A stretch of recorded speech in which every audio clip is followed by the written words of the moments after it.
Welcome to iQuanta's YouTube channel, and today we will be talking about how to choose LRDI sets. I mean, where to choose in the real CAT.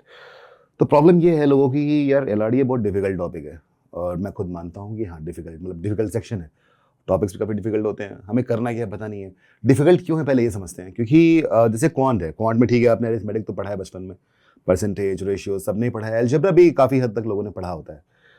VRC language तो चलो ठीक है, English तो हम बोल ही रहे हैं ना, हम तो इंग्लिश बोलते हैं और बचपन में भी अनसीन पैसेज देखे हुए हैं, सारी चीज़ें हल्की फुल्की देखी लगती हैं। बट LRDI नाम का ना कोई सब्जेक्ट है ना कोई टॉपिक है, कुछ है ही नहीं, पता नहीं कहाँ से आ गया।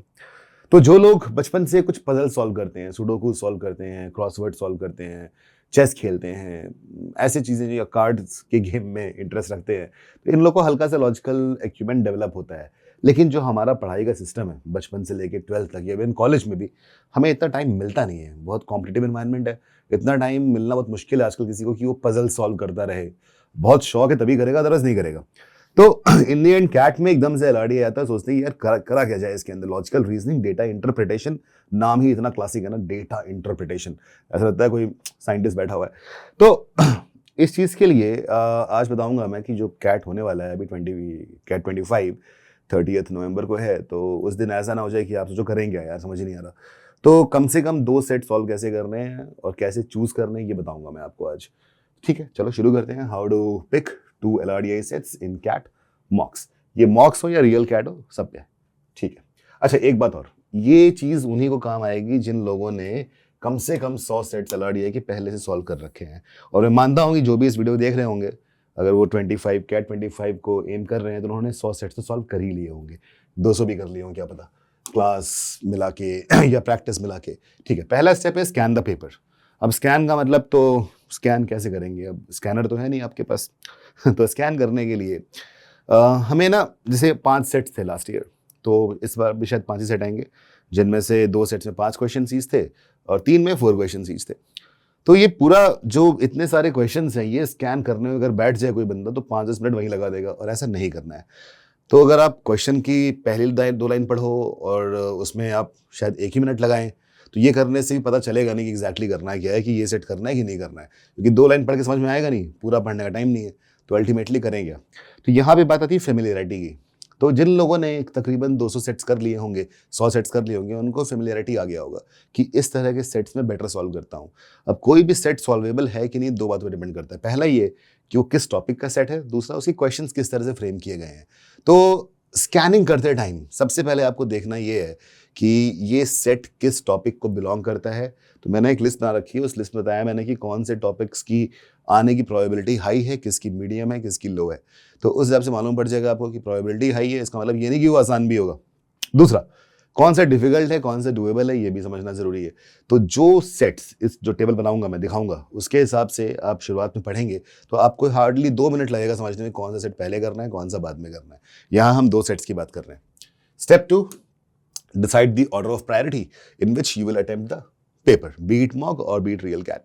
ठीक है, तो ये समझने के लिए सबसे इंपॉर्टेंट बात यहाँ पे आती है ये टेबल। और मैं चाहता हूँ, मैं समझाऊंगा इस टेबल को, लेकिन मैं ये भी चाहता हूँ कि आप इसका स्क्रीनशॉट भी ले लो। तो मैं साइड होऊंगा 5 सेकंड के लिए। 5 4 3 2 1 0। अब समझते हैं। तो सबसे पहले है यहाँ पे फर्स्ट कॉलम है टाइप ऑफ LRDI सेट, यहाँ पे है description, chances of getting it correct. चलिए समझते हैं। तो पहला है अरेंजमेंट्स एंड ऑर्डरिंग्स। इसमें किस तरह के क्वेश्चंस आते हैं, लीनियर अरेंजमेंट, सर्कुलर अरेंजमेंट, या कोई ऑब्जेक्ट्स हैं जिनको अरेंज करना है। जैसे कि अगर मैं बोलूँ कि 7 लोग हैं और वो 7 लोग बैठे हुए हैं, एक लाइन में बैठे हुए हैं, और 2 लोग ऐसे हैं दुश्मन हैं, वो साथ में कभी नहीं बैठेंगे। 3 ऐसे हैं जो दोस्त हैं, वो उनमें से कम 2 साथ में ही बैठेंगे। तो यहाँ मैंने 2 कंडीशंस बनाई ऑटोमेटिकली सेट बनाने के, ये सीक्वेंस बनाने के 4 तरीके हो गए सिर्फ इन 2 कंडीशन से ही, ज़्यादा हो गए इनफैक्ट। तो सोचिए अगर आप मैं 7-8 कंडीशंस डाल दूं तो कितने तरीके होंगे ये सब बैठाने के। ये एक छोटी सी बात इतनी बड़ी बन सकती है। और यही चीज सर्कुलर में अगर आ गई तो दिक्कतें और भी हो सकती हैं। सर्कुलर टेबल में सर्कुलर का मतलब सिर्फ सर्कल ही नहीं होगा, यहाँ पे ना कॉम्प्लिकेशंस कर सकते हो, बोलेंगे सर्कुलर नहीं है स्क्वायर है इस बार। ठीक है, अब स्क्वायर में, अब सर्कल में क्या बात है कि आपको मान लो 8 लोग बैठाने हैं, तो ऑब्वियसली आप उन 8 को बराबर स्पेस में बैठाओगे, ये तो बिल्कुल समझदारी की बात है, 45 डिग्री के गैप पे, क्योंकि पूरा सर्कल 360 डिग्री का होता है। लेकिन अगर ये टेबल हो गया स्क्वायर, यहाँ भी बात तो वही होगी, क्योंकि स्क्वायर का भी सेंटर जो है उसके अराउंड एंगल 360 डिग्री ही होता है। लेकिन अगर कंडीशन ऐसी कर दी कि किन्हीं दो एजेस पे सिर्फ एक इंसान ही बैठ सकता है और बाकी 6 लोग बची हुई दो एजेस पे बैठेंगे, तो यहाँ एकदम से पूरा पूरा कंडीशन चेंज हो गया। तो यहाँ परमिटेशंस कॉम्बिनेशंस भी लग जाएगा। सोचो, मैंने एक चीज़ चेंज की, पूरा गेम चेंज हो गया। या मैं बोल सकता हूँ कि कुछ लोग ऐसे हैं जो ना टेबल की तरफ देख रहे थे, सेंटर पे देख रहे, कुछ लोग बाहर की तरफ देख रहे थे। अब कौन लोग बाहर देख रहे थे पता नहीं है। अब यहाँ प्रॉब्लम क्या आ जाएगी, जैसे मैं भी अब आपको देख रहा हूँ, तो ये मेरा लेफ्ट है पर आपको राइट लग रहा होगा, ये मेरा राइट है आपको लेफ्ट लग रहा होगा। और जैसे ही अब मैं मान लो टेबल, ये मेरा कैमरा है, टेबल के उल्टा हो गया मैं, अब मेरे लिए जो राइट है ये वाला, ये मेरा राइट है और ये मेरा लेफ्ट है, ये आपको भी आपका राइट और आपका लेफ्ट लग रहा होगा, क्योंकि अब हम दोनों सेम तरह से इंक्लाइंड थे। तो ऐसी कंडीशन चीज़ों को कॉम्प्लिकेट कर सकती हैं। और ये तो इंसानों की बात होगी। अगर मान लो वहाँ पे सामान रख दिया गया कि एक नेकलेस है, मोतियाँ डालना है, मोती उसमें लगानी है, मोती के डिफरेंट कलर्स हैं, तो बहुत सारी चीज़ें हो सकती हैं इसके अंदर। तो अरेंजमेंट्स एंड ऑर्डरिंग्स, चाहे वो लीनियर हो, सर्कुलर हो, इंसानों का हो या ऑब्जेक्ट्स का हो, इसमें अगर परमिटेशंस कॉम्बिनेशन लगा सकते हैं, looking towards the centre, away from centre, सब कुछ हो सकता है और कॉम्प्लिकेशंस बढ़ती चली जाएंगी और सेट डिफिकल्ट होता चला जाएगा। लेकिन इतना सब होने के बाद भी ये करना ज़्यादा आसान है, क्योंकि ये बहुत फेमिलियर टॉपिक है और इसके लिए हम लोगों ने बहुत मल्टीपल सेट्स बनाए हैं आईक्वांडा के अंदर। क्वेश्चंस भी कराते हैं, साथ साथ आपने देखा हो अगर तो एक हम लोगों ने एक मॉड्यूल लॉन्च किया था जिसका नाम था LRDI एसेंशियल्स। तो ये कॉम्प्लिकेशंस को कैसे इनको मैनेज करना, ये भी मैंने सिखाया था उसके अंदर। और बाद में LRDI इंसेप्शन नाम का भी एक मॉड्यूल है जहाँ बहुत ही कॉम्प्लिकेटेड सेट्स हैं।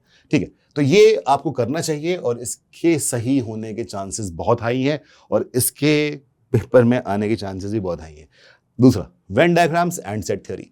तो वेन डायग्राम, एक जॉन वेन नाम के इंसान थे, बहुत पहले की बात है। तो सेट्स क्या होते हैं कि किसी भी collection of some numbers, data elements, people, objects, ये एक सेट होता है। अब एक सेट मान लेते हैं कि हमारे किसी कॉलेज में 5,000 स्टूडेंट्स थे और वहाँ पे 3 तरह के लोग गेम खेलते हैं, कुछ फुटबॉल, कुछ क्रिकेट, कुछ हॉकी। कुछ ऐसे भी होंगे जो फुटबॉल हॉकी दोनों खेल रहे होंगे, कुछ ऐसे होंगे जो हॉकी क्रिकेट दोनों खेल रहे हैं, कुछ ऐसे होंगे जो, तो बेसिकली कुछ ऐसे भी होंगे जो तीनों खेल रहे होंगे, कुछ होंगे जो कुछ भी नहीं खेल रहे होंगे। अब अपने आप में ही यहाँ पे ना बहुत सारे सेट्स आ गए। तो ये 3 सेट्स की बात हो गई और कैट 4 सेट्स भी दे सकता है। 4 सेट्स में कॉम्प्लिकेशन और ज़्यादा बढ़ जाएगी। और अगर आपको सिर्फ लोग अरेंज करने हैं कि कम से कम एक गेम कितने लोग खेलते होंगे, एग्जैक्टली 2 गेम कितने लोग खेलते होंगे, ये सब करना तो फिर भी आसान है। प्रॉब्लम कहाँ पे आएगी, जहाँ पे आपको डेटा गिवन ही नहीं है।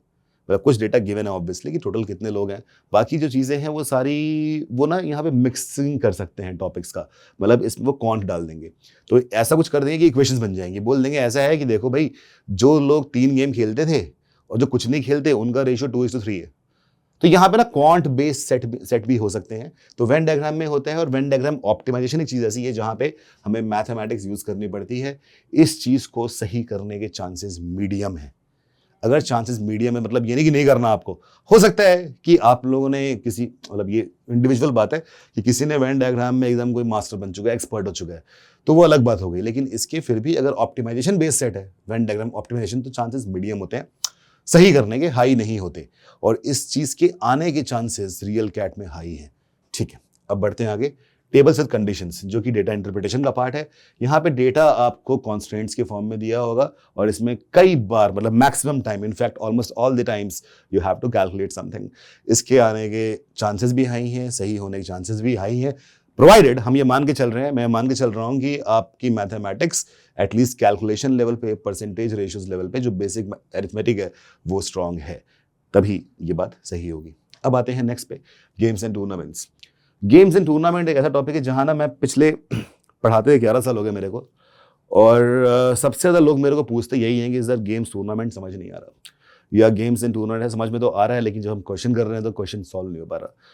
ठीक है, 2 तरह के गेम्स हैं, नॉकआउट है और एक राउंड रॉबिन है, लेकिन हम देख पा रहे हैं कई टॉपिक ऐसे हैं, कुछ क्वेश्चंस ऐसे जहाँ पे दोनों मिक्स कर रखे हैं कि पहला राउंड होगा राउंड रॉबिन, दूसरा होगा नॉकआउट। अब इतनी प्रॉब्लम्स हो जा रही हैं तो करें क्या। तीसरी बात कि नॉकआउट टूर्नामेंट में 2 की पावर में लोग होने चाहिए, अब यहाँ 2 की पावर में लोग है ही नहीं। तो इन सारी चीज़ों को ना, ये कॉम्प्लिकेशन जो बढ़ जाती है कि बहुत ज़्यादा डेटा हैंडल करना पड़ता है, तो इसको सही करने के चांसेस, इसको मीडियम चांसेस हैं, और इसके आने के चांसेस मैं बोलूँगा थोड़े से हाई ही हैं। तो इसको आप सॉल्व ज़रूर करिए।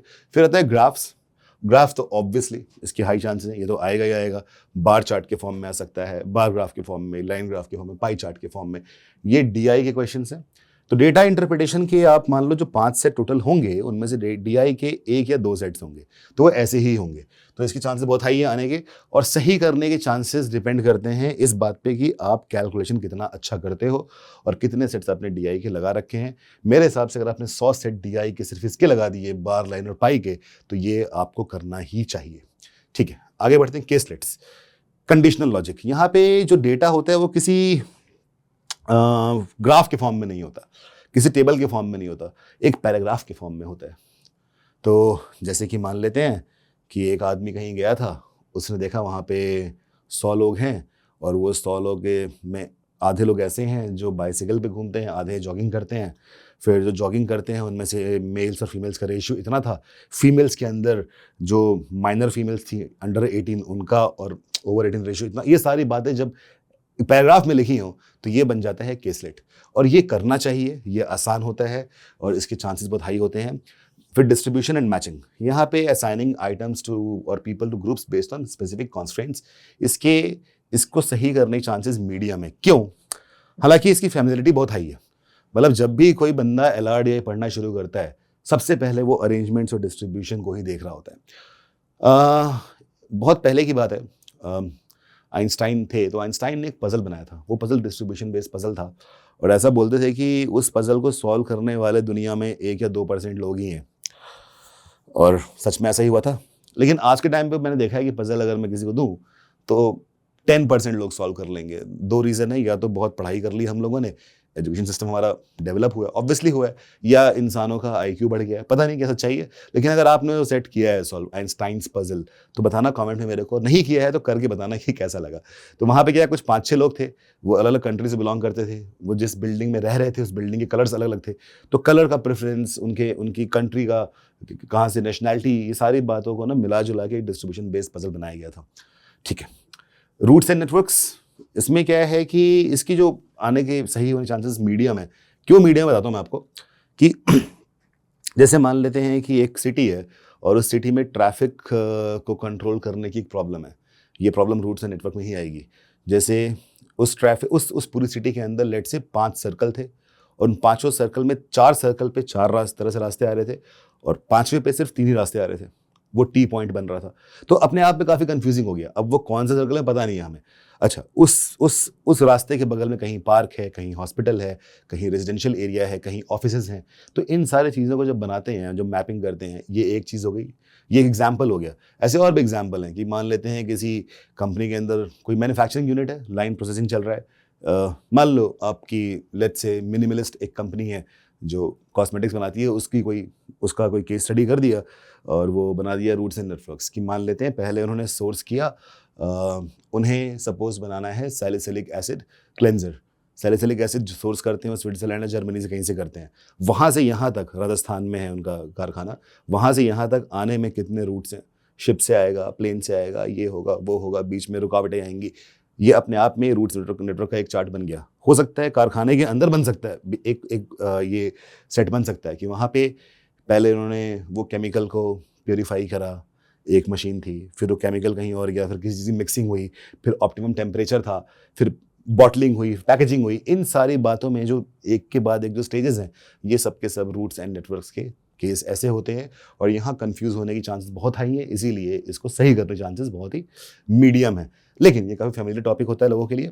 फिर है स्केड्यूलिंग एंड सीक्वेंसिंग। मैं बता रहा हूँ बात ये, इसको तभी करना जब तुम्हारा दिमाग बहुत तेज चलता हो। इसमें एक खासियत है कि दिमाग तेज चलता है तो सही ही होगा, और अगर दिमाग एवरेज चलता है सही कभी नहीं होगा। सीक्वेंसिंग एंड स्केड्यूलिंग, मुझे याद है जब मैं खुद कैट तैयारी कर रहा था, कोई एक सेट था जहाँ पे एक डिस्को थेक था, तो लोग डांस करने आया करते थे, और उसमें रात में शाम को 7 बजे खुलता था, सुबह 3 बजे तक चलता था। अब 7 से 3 ये 8 घंटे हो गए, और इसके अंदर कुछ गेट्स थे ये गेट इतने टाइम खुलेंगे, इतने टाइम बंद रहेंगे, अच्छा और इस टाइम के दौरान ये वाला गाना बजेगा। ऐसे कर करके इतनी प्रॉब्लमेटिक बन चुका था वो सेट कि सॉल्व करने में मेरे को कई घंटे नहीं, मतलब कई मिनट लग गए थे, आधे घंटे के आसपास लग गए थे। तो ऐसे सेट्स को मैं तो दूर रहता हूँ भाई, आप भी दूर रहना। फिर आता डेटा कंपैरिजन, मिक्स्ड ग्राफ। तो यहाँ पे बार, लाइन, पाई चार्ट जो बताया मैंने, उसी को ना ये मिला जुला के बना देते हैं कि बोल देंगे कि ठीक है, कुछ डेटा दे देंगे आपको बार चार्ट की फॉर्म में, और हर एक बार का अपना खुद का पाई चार्ट हो सकता है। ये पॉसिबिलिटी है। कई बार स्टैक्ड कॉलम ग्राफ भी आ सकते हैं कि एक ही ग्राफ के अंदर, एक बार के अंदर 3 डिफरेंट डेटा सेट्स हैं। तो ये होता है डेटा कंपैरिजन। इसे करना चाहिए आइडियली। यहाँ बस प्रॉब्लम ये है कि अगर आप चीज़ों को मैथमेटिकली ऑब्जर्व नहीं कर पाते तो प्रॉब्लम हो गया। इसे करना चाहिए, और इसको सही करने चांसेस तो मीडियम इसीलिए है कि कई बार, जैसे स्टैकिंग बताऊँ मैं आपको, कि मान लो 0 से 100 तक का बार है, पर इस 0 से 100 में 20 तक कुछ है, फिर 50 तक कुछ है, और फिर बाकी कुछ और है।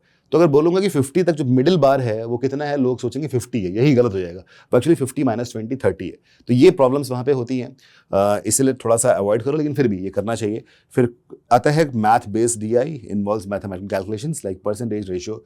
इसको सही करने चांसेस बहुत हाई है, क्योंकि क्वांट आप इतना पढ़ चुके हो, अरिथमेटिक ही आप कर रहे हो। मुझे पता है अगर मैं बोलूँगी कैट के प्रिपरेशन के 100 डिफरेंट पॉइंटर्स हैं, तो 70 पॉइंटर तो लोगों ने सिर्फ अरिथमेटिक में लगा रखे हैं, तो उसको यहाँ पे यूज़ कर लो। तो इस तरह से आपको समझ में आएगा कौन सा आपको सेट पहले करना है, कौन सा बाद में करना है, कौन सा नहीं करना है। ठीक है, अच्छा इसको अप्लाई करिए आप एटलीस्ट अगले 2-3 मॉक्स में, कि 2 सेट तो सही करने ही करने, तीसरा हो गया बहुत अच्छी बात है। अच्छा, स्टेप 3 ये बहुत इंपॉर्टेंट है कि अगर एक सेट अटेम्प्ट किया आपने, इसका मतलब ये नहीं कि सारे के सारे सवाल सही करने हैं। अब एक सेट के अंदर 4 सवाल हैं या 5 सवाल हैं। मैंने नोटिस किया है कि 2 सवाल बहुत ही ईजिली आ रहे थे, एक थोड़ा सा कैलकुलेशन बेस्ड था, मॉडरेट था, और एक आ ही नहीं रहा था। छोड़ देना है। अगर कोई सवाल समझ ही नहीं है आपको 1 मिनट तक, तो छोड़ के आगे बढ़ जाओ, अगला सेट कर दो। आइडियल ये रहेगा, 2 सेट के सारे सवाल करने से बेटर ये है कि 5 सेट के 2-2 सवाल कर दो, अगर हो पाए तो। हालांकि मुश्किल है, पर इसलिए एटलीस्ट 4 सेट्स पे तो हम जा ही सकते हैं। Try to solve maximum questions with minimum effort and move to next set. When they say minimum effort, इसका मतलब ये हुआ कि कोई भी सवाल अगर 1 मिनट में आपको समझ ही नहीं आ रहा अप्रोच क्या करना है, तो सॉल्व नहीं करना। दूसरा, अगर 1 मिनट में अप्रोच समझ में आ गई पर दूसरे मिनट के एंड तक आंसर नहीं आ रहा, छोड़ के आगे बढ़ जाना है, ईगो पे नहीं लेना है। ठीक है, यहाँ पे आपको इनाम हर एक, मतलब जो हर एक क्वेश्चंस करने पे नहीं मिलेगा। आपका इनाम सिर्फ ये है कितने सवाल आप कर पाओ सही। तो याद रखना है, ये मतलब खुद को नहीं दिखाना है, ये दुनिया को दिखाने की बात है। Always remember, if it's difficult for you then it will be difficult for everyone. ऐसा कुछ नहीं है कि भाई इतना डिफिकल्ट सेट है ना, अब मैं नहीं कर पाऊंगा, बाकी लोग कर लेंगे। नहीं, बाकी भी नहीं कर पाएंगे आमतौर पे। ठीक है, अच्छा अब एक हमने क्रैश कोर्स अपना शुरू किया है, और क्रैश कोर्स का जो मेन आइडिया वो है कि जिन लोगों ने बैच 1, बैच 2, बैच 3 में पढ़ाई कर रखी है, उनको फिर से हम पढ़ाना चाहते हैं। सारी चीज़ें फिर से थोड़ा सा रैपिड होगा ऑब्वियसली। जो ऐसे लोग हैं जो आई क्वांटा के स्टूडेंट्स नहीं हैं, जो सेल्फ प्रिपरेशन कर रहे थे या कुछ और कर रहे थे, उनको अब चाहिए कि ठीक है थोड़ा हम क्रैश कोर्स कर ले, आखिरी के 2.5 महीने एकदम गाइडेड प्रिपरेशन, स्ट्रक्चर्ड प्रिपरेशन कर ले। उनके लिए कोर्स बनाया गया है। इसमें 24/7 डाउट सॉल्विंग होगी आपकी, और क्वांट के मेगा मैराथन्स होंगे जिसमें 100 कैट लेवल क्वेश्चन कराए जाएंगे। VRC मेगा मैराथन भी होंगे, LRDI भी होंगे। VRC में 100 कैट लेवल क्वेश्चन कराए जाएंगे अक्रॉस सेट्स, LRDI में 70 chosen LRDI set with video solutions होंगे। आई क्वांटा QA 250 सीरीज जो इंद्रजीत सर ने खुद बनाई है, उसकी क्वेश्चंस होंगे। जॉनर वाइज RCs, तो हर RC genre wise, history, psychology etcetera, इनके वीडियो सॉल्यूशंस होंगे from CAT sources. Rigorous practice of quant, LRDI, VARC all day round की क्लास होगी, साथ में हर पूरे दिन प्रैक्टिस होती रहेगी। तो आप खुद से नहीं बैठना, हम आपके साथ बैठे होंगे वो करने के लिए, ऑब्वियसली ऑनलाइन होगा। फिर लाइटनिंग स्पीड्स डाउट सॉल्विंग, ये बताया मैंने, डाउट्स सॉल्विंग ग्रुप है। ये इसकी स्पीड बहुत तेज़ होती है कि 8 से 10 मिनट में आपको डाउट का सोल्यूशन मिल जाएगा। LRDI 70 by Indra, free workshops on quant, जिसमें अरिथमेटिक, अलजेब्रा और बाकी mix of number, geometry and PNC होगा। 3 workshops on LRDI covering complete syllabus, the same number of workshops on VARC covering complete syllabus. इस crash course के साथ आपको 35 full length मॉक्स मिलेंगे और 45 सेक्शनल्स, मतलब 15 सेक्शनल्स हर एक सेक्शन पे, VARC, LRDI और क्वांट पे। ओवरऑल 45 हो गए, तो एक तरह से देखो तो 50 मॉक्स हो गए। और उसके बाद प्री रिकॉर्डेड फाउंडेशंस और एडवांस मॉड्यूल भी मिलेगा। फाउंडेशन मॉड्यूल कौन कौन से हैं? LRDI एसेंशियल्स, VARC एसेंशियल्स और आपका नॉन इंजीनियर्स QA। फिर आपका जो एडवांस मॉड्यूल्स वहाँ LRDI इंसेप्शन है, इंजीनियर्स VARC है। तो ये सारे एडवांस मॉड्यूल्स हैं, ये सब आपको इस पे फ्री एक्सेस मिलेगा, जो कि सेल्फ पेस्ड कोर्स है। तो मेरे ख्याल से आपको मालूम पड़ गया है कि LRDI में 2 सेट्स कैसे पिक करने हैं, कैसे सॉल्व करने हैं, कम से कम 2 सेट्स, उसके आगे क्या करना है मालूम पड़ गया। और क्रैश कोर्स में आइए और फिर हम साथ में बैठेंगे और बहुत से अच्छे क्वेश्चंस करेंगे और कैट को क्रैक करेंगे। Thank you.